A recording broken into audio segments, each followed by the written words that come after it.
Hi everybody, Teresa with Indigo Moon Arts, coming at you with a video here. Happy Sunday. We're experimenting, which can be fun, so I don't know what's going to happen. But I was playing around and I decided to do something from the last video, which is I was painting these clay embellishments, and I basically change their color by tinting them with paint rather than painting them, kind of like a reverse process where I just wanted to get the paint color in the cracks. I was using a chalk paint folk art cascade. And I had this little guy from a previous mold that I thought I was going to put on around one of the lids toppers, and I started antiquing it, and I went, oh, put the brakes on, let's show the people out there what I'm doing. So what I did was, this was brown. It was a little um, butterfly, and it was brown. And I didn't like it brown. It matched kind of the color of the horse and the hair. And originally I was looking at it, and then I went, no, if I put this little butterfly on here, where do I want to put it? I don't know. Anyway, so then I painted it. You can see it's still got wet in the wings there. Same as I did with the others, which was I made my paint extremely wet when I put it on, so that it was, and rather than being opaque, it was more translucent. And I just painted this, and then I used a wet finger. You can use other tools. And while the paint was still wet, I started taking it off by just rubbing it with my finger. And what that did was it removed the paint from the top. It's reverse. Like, we put the gilding waxes, we take the wax and we rub it on the top, and it hits the top surfaces and leaves the parts that are depressed or recessed. But when we did this, it took off the little bit of paint and made it look aged. So I decided that I was going to show you, since I had not painted these brown, if I had painted them brown, I could do the same thing, which I really like, and I might do, which is why I call this experimental. And since I have two bottles, that's what I think I'm going to do. I'm going to now paint these brown, but in the process of doing that, I might actually like what I'm doing. So I wanted to show you something. I have two different items here. I have a very used folk art multi-surface brown, and I have a folk art antiquing medium.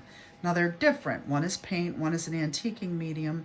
And the difference is the consistency on this. This is designed to be semi-translucent. So while it looks like paint, it goes on more like a glaze. It doesn't, the way paint attaches itself to a surface, it's full coverage, it's opaque. With an antiquing medium, it is thinner, it is more transparent. You could never, a true antiquing medium, you could never paint something opaque. It would always, you change the color, but it would never fully cover the way, and it's not supposed to. So we're going to do a little experiment here, and this helps us with their crafts, knowing what we're going to do in the future when we're trying to establish certain techniques. So what I did was I dipped my brush, I wrung it out like I normally do. And for this piece, I think we're going to try the antiquing medium. All right, my brush it should always be semi-wet unless you're doing a specific technique in which you want your brush dry. There are dry. So this is the antiquing medium. Now here's what I was saying when I put this on, okay? Dip it. If it's correct, it should not be opaque, right? But so my brush is the way it would normally be for paint, and you can see it's not full coverage. So you obviously wouldn't want to paint something with an antiquing medium if you wanted to change its full color. So I'm getting in there in the cracks and crevices right now, doing that. And then I'm going to rub it off. Now I don't have any paper towels because I didn't bring any, which is fine, which is why my rags always look so messy. But here's what we did. I'm going to rub it off. Now I just did these, so it's going to actually take off some of that cascade color too. look at what it did. It created a three-dimensional effect, much like we do with our hair when we go to a hairdresser and they put highlights and lowlights. That's kind of what we did here. What we did was we started with the white clay. We painted it with the folk art chalk paint, but we did it in a translucent way where we made the paint very wet.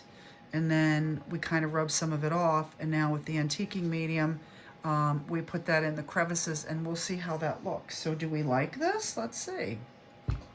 Then we're gonna try with regular brown paint too. I like it. Look at that. It is much better than a flat-based, just regular paint job, right? It mixes all her colors in there. I think it looks fantastic. We're gonna now do the top one, and we are still gonna top this slightly with the gilding wax because the gilding wax adds a sheen. It makes it look more like metal, which the paint won't do. So now, but we are experimenting, so for the sake of teaching. So again, there's my brush. I'm going to wring it out like I do, pull it with both my fingers, remove all the water. Now we have a great brush to start with. We like the antiquing medium. We like it. So we're going to have 3 different techniques here by the time we're done, and I'm going to show you all 3. So when we're done, shaking up my paint, going to get a little bit in the cap where I'm going to use. Okay, and the other thing is make sure when you're grabbing paints that they're the same you know, metallic versus matte, the same sheen, same finish. So we now have this, which goes with this bottle. I don't know if you can see way over here, probably not, so I'll pull it in. Okay, we now have this, which was our original technique, which was the white molded clay, dry. We went over it with the Cascade color, and then we kind of did it very wet, not sloppy, but that took the paint off so that it wasn't opaque, it was translucent. Now we're gonna wet our brush, make sure it's not drippy, but it's still very wet. I'm gonna dip it into the brown paint. This is brown paint, it is not antiquing medium. And we're just doing this for test. We're doing this to show. Now you can see they look very similar, right? I mean, the way it's going on, you go, okay, well, how are they different, right? The difference is, if you've noticed, that the antiquing medium, this is trying to paint it, even with a wet brush, less of it is coming through. So I'm gonna water this down considerably because we are trying to make these things match. We're just using 2 different types of items, one an antiquing medium and one a paint. And you can see it does cover better, but by me watering my brush down heavy, heavy, heavy, which is not the way that we really paint, it still doesn't have the same look. It's still trying to paint this. Now I'm gonna remove the excess and hopefully it'll look similar to what we just did. Ooh, it does, but slightly different. But you can see there, see what we did? Isn't that great? I just love this. I love that we have 3 colors coming through. You have, it's not really white anymore, it's been dulled down. You have like this like light off-white. And then you have the teal, where, because we tried to paint the whole thing, so you have some layers of that remaining. And then you have the brown that we just put on. So here they are, and you know, they look enough the same that you can't really tell the difference, that one was an antiquing medium. The colors might be different, but we can achieve the same thing. Maybe one's a little harder. I do think that when you use the paint versus the antiquing medium, you are pressing harder in removing, or because it's not, you can do the same thing, but it's not designed to do it. We end up taking off more of the teal paint. That's all. Pretty much the same, different, slightly different color. So what I'm gonna do is, I am going to go back with the antiquing medium and hit this. Maybe hit them both a little bit. Dry out the brush, dry. Just a slight little bit of the antiquing medium. I'm going back over both of them because I want to get a little bit more of the brown in my spots. I wish I had a paper towel. I need to get that next time. Again, I'm just touching these ever so lightly and pulling it back off. I've tinted it a little bit more. I just wanted a little bit of a brown tint or tone, and we're going to use these. I think they're going to look great. So when we're going to put that guy up there, I like the way it looks, and we're going to put this guy down here and I like the way it looks. and it gives the bottle a little bit more dimension, a little bit more flavor, you know, flat one color hair versus highlights and lowlights. So once we dress this up with the ribbons and everything, I will go back and varnish. Not going to do that on screen right now, but at least you can see that bottle. Basically, our clay embellishments is done. Now we have our girl and pony horse, and we have these that have dried and one broke. And look, I'm doing stuff the real way. I'm not trying to be fancy here. I'm trying to craft like every other person does. And what really happens is sometimes things break. They don't always work out. So how do we modify? We're learning how to adjust, because that's part of the process. You're not going to start over again and create new molds. It's not necessary. No one will know but you. I really love the way this turned out. So what we've learned about the butterfly is that to paint the item brown first and then go back over top with the patina. It is patina color, does make something look like it's rusting, which is really great. So I do prefer that this was brown. So now let's do that. Let's just, for the sake of our video, I don't feel like working with this one because it's broken. Let's take this guy. It really changes. These are very thin molds. They look great on the bottle, but man, they are hard to work with because when we're wetting them, that changes the texture of the top. They're, I guess we'll say they're porous, so they absorb the water even after they're cured, and that changes, you know, it makes them breakable and stuff. I'm not using the antiquing medium. I'm using the cap of the brown paint, and I'm going in here. I have my brush, what is the perfect amount of wet and dry because I dipped it. And what I'm doing is I'm painting this now, the whole thing, and painting. I think we're trying something different because this is fun. This is about techniques, right? This is about experimenting and showing you how things work so that you know when you do your bottles that you don't have to experiment. I'm experimenting so you don't have to. How about that? And then you can know just what direction you're going in and do it. So what we're doing here, same thing we did there. I was going to paint it all brown, like the way the butterfly was, but maybe, I don't know. I'm thinking as I go along here. Okay, so that's the brown now. I could do any number of things here. I could wet my brush. Let's try it, okay. Rather than talk about it, I have a kind of a wet brush. I didn't fully wring it out. I'm going over and I'm taking some of the paint off. See what I'm doing? I'm taking some of the paint off rather than using a paper towel to do it. I've made it very wet. Now I'm going to take my rag. These things are delicate, that's the problem. And I'm going to dab it. And I'm going to dab and pull. I'm dabbing and pulling rather than, I'm doing it very delicately. I'm just tapping and it's taking the brown off and I'm loving it. Are you loving it? I'm loving it. That's awesome. That technique really did a nice job. That looks fabulous. Okay, so now let's do the broken one.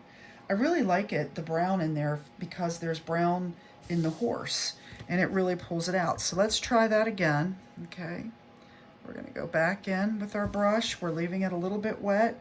We're going into our cap, and this is just terrible. As soon as I as soon as I wet this particular scroll, and I used the Das clay, I'm not happy. It changes it's not hard anymore. It's soft a little bit, and that itself makes this fragile, more fragile. You know, you think it's hard, you think, okay, well, it's not that fragile. So now I put the paint on lightly on the top. I am wetting my brush again, and I'm going over it with just a wet brush. Wet brush. I did not put more paint on it, wet brush. And see what happens is it's now taking some of the other paint off. Okay, and then I'm gonna dab it with my rag. Put it here, see? Let's dab, let's see what happens. Ooh, Don't you love when stuff happens? The miracle of art, right? Okay, so what this did was it kind of just put it more in the crevices. See that? And it does give it dimension. I must admit, I do kind of like it, but this is my favorite, I think. I really like the way that turned out. And that might just be a mold because, now what I think I'm gonna do, all right, is I think I'm gonna go back with the teal color. Actually, yeah, let's stick with the same color. Let me get my, just came today. I get excited. I don't know about you. Of course, when Amazon shows up with fun little goodies. I got this today. Looky, looky. Woohoo! 8 ounce of the Folk Art Home Decor Cascade. And it is pretty. Ready? So pretty. Ready for this beaut? Ooh la la. It's just so pretty. It really is. What I'm going to do here, color me crazy, I'm dipping my middle finger, because it's the longest one, not for any other reason, in the water, getting it slightly a little tiny bit wet, and then I'm going to dip it in my paint cap. Why? Dippy dabby, dippy dabby. See that? Dip, dab, dab, dab.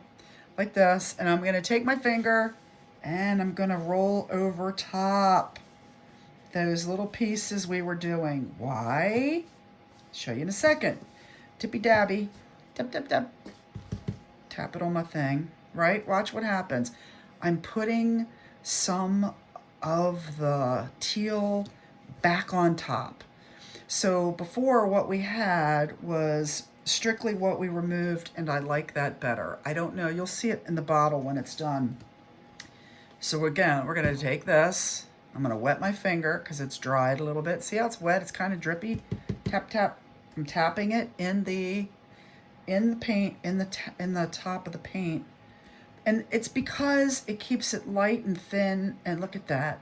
We're going back, and it's actually like we're using the gilding waxes where we are just hitting the tops. So it's a triple technique, you could say. And look what that did. So now it put the brown in the crevices. It pulled back some of the blue, which is just amazing. I really like that. That looks fabulous on the bottle. We're still leaving our little guy rusted, but we didn't start painting those brown. That was the difference. If these had started brown, we would have left that, but I love this. So I just do love it. Okay.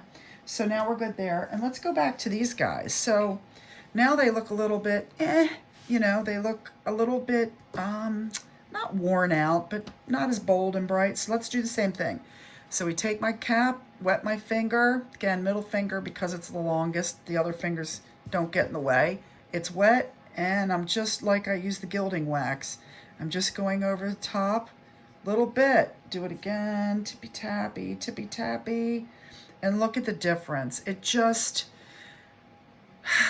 the devil is truly in the details. And when you do processes, multiple processes, it's always going to look more refined because you are creating levels. Just like, again, we do with our hair, it matters. So there you go. It looks way better. So what I'm going to do is I'm going to let these dry, and then I'm going to adhere them to the bottle. So come on back, join me, and let's look at how I put them on.